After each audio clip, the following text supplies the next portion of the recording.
इस्रायलचं युद्ध आपलं युद्ध समजून अमेरिका फसला का?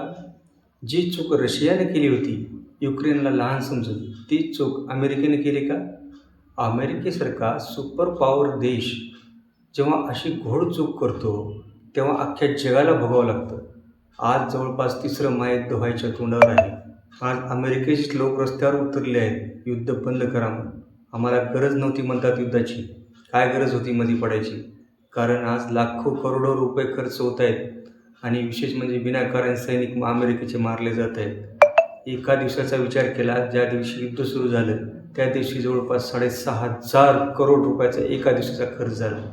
आज विचार करा, युद्ध सुरू होऊन 6 दिवस झाले आहेत, किती खर्च झाला असेल आणि हे खर्च भरून काढायला किती वर्ष लागतील. त्यामुळं आज अमेरिकन जनता रस्त्यावर उतरलेली आहे.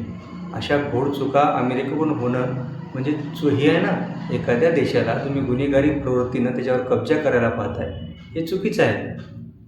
आज चीननं समर्थन केलेलं आहे इराणचं, उद्या रशियानेही केलेलं आहे आणि अजून तर त्यांनी तळागाळातला पुरवठा केलेला नाही आहे शस्त्राचा किंवा युद्धात उतरलेलं नाही आहे. पण ज्यावेळेस चीन आणि रशिया युद्धात उतरले इराणकडून, त्यावेळेस अमेरिकेला देव दिसतील. कारण आत्ताच नाकात नऊ आलेले आहेत अमेरिकेच्या. कारण इराणला लहान समजून त्यांना फार घोडचूक केलेलं आहे. पाहतात इराणचे छुपे क्षेपणास्त्र, छुपे मिसाईल्स अमेरिकेच्या नाकात नऊ आणत आहेत. त्यांचा जर एक ड्रोन 25-30 लाखाचा जर त्यांना पाडायचा म्हणला तर करोडो रुपयाची मिसाईल अमेरिकेला टाकावं लागतं आहे. कारण असे खूप अस्त्र इराणपाशी आहेत. ज्या ज्या देशामध्ये अमेरिकेचे दूतावास आहेत ते इराणकडून हाणून पाडले जात आहेत मित्रांनो. आज बरेचसे मित्र देश आहेत जे अमेरिकेचे ना, ते त्यांचे दूतावास स्वतःहूनच बंद करत आहेत. पाहिलं काय होते ते? हे अमेरिकेला अजून पण कळत नाही आहे. कारण इराणनं जवळपास 9 ते 10 देशामध्ये हल्ले केलेले आहेत अमेरिकेच्या दूतावासावर. ते कमी समजत होते इराणला.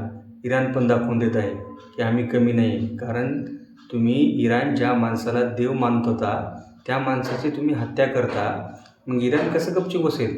इराण म्हणते मी बुडल ते बुडल, पण तुम्हालाही घेऊन बुडल. कारण कसं आहे मित्रांनो, जेव्हा एखाद्याच्या जीवावर येतं ना, त्यावेळेस तो काहीही करू शकतो. हे इराण दाखवून दिलेलं आहे. आज इराणच्या सपोर्टलाही बाकीचे देश येत आहेत.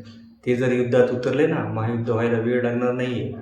कारण चीनसारखा देश इराणला सपोर्ट करतो आहे. कारण चीनचं आणि अमेरिकेचं अगोदरच जमत नाही आहे, रशियाचं आणि अमेरिकेचंही जमत नाही. त्यामुळं चीन आणि रशिया इराणला सपोर्ट करणारच.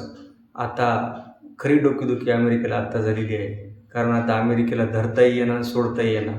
कारण इराण तर समझोता करणार नाही आहे आणि अमेरिकाही मागे हटणार नाही आहे. त्यामुळं जगाला या अमेरिकेच्या घोडचुकीचे परिणाम फार भोगावे लागतील. महायुद्धाकडेच वाटचाल होताना दिसत आहे मित्रांनो. इतिहास साक्षी आहे मित्रांनो. युद्ध सुरू करणं सोपं असतं, पण ते बंद करणं फार अवघड असतं. कारण एकदा सुरुवात झाली ना, ते फार बुडून तर निघावं लागतं, नंतर हिडून तर निघावं लागतं. फार अवघड असतं मित्रांनो. त्यामुळंच अमेरिकेची जनता आज रस्त्यावर उतरली आहे. कोट्यावधी रुपये रोज खर्च होत आहेत, करोडो रुपये, हजारो करोड रोज खर्च आहे मित्रांनो. आणि शस्त्रसाठाही त्यांचा संपत आलेला आहे. जवळपास 15 ते 20% शस्त्रसाठा आज अमेरिका संपत आलेला आहे. म्हणजे त्याचं पॉवर बँकही संपत आलेली आहे. एकदा पॉवर बँक संपली की बरोबर चीन आणि रशिया आत शिरतील. कारण चीन आणि रशिया तेच वाट पाहत आहेत. संधी साधणार आहेत त्यांनी बरोबर.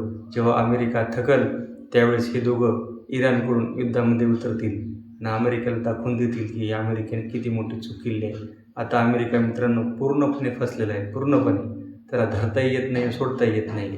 कारण हे अगोदरच विचार करायचं काम होतं. कारण तर दाखवलं की इराण परमाणू निर्माण करत आहे, पण ते कारण नव्हतं मित्रांनो. दाखवायचं कारण वेगळं होतं. खरं कारण होतं अमेरिकेला इराणचा तेल साठा जप्त करायचा होता. कारण आज इराण तेल उत्पादनामध्ये 3 नंबरवर आहे मित्रांनो. आणि हेच देखवत नव्हतं अमेरिकेला. त्यामुळे इस्रायलला पुढं करून हे युद्धाचं कारण पुढं केलं आहे आणि युद्ध सुरू केलं आहे मित्रांनो. त्याला फक्त तेल साठा जप्त करायचा होता आणि तेल आपल्याच ह्याच्याकडे राहावं, आपल्याच मनावर त्याचे भाव चलावं, हा त्याची दादागिरी सगळ्या जगाला दाखवायची होती. म्हणून हे केलं, पण ही चूक त्याला फार महागात पडणार आहे. आज विनाकारण लोक मारले जात आहेत, लहान लेकरापासून. आपण इराणमध्ये पाहिलेत लहान लेकरं तिथं केलेले आहेत, दगावलेले आहेत. दुसऱ्या देशामध्ये पण विनाकारण लोक मारत आहेत. कोणामुळं? फक्त अमेरिकेमुळं. त्यामुळे साखर जग विरोध करत आहे अमेरिकेला.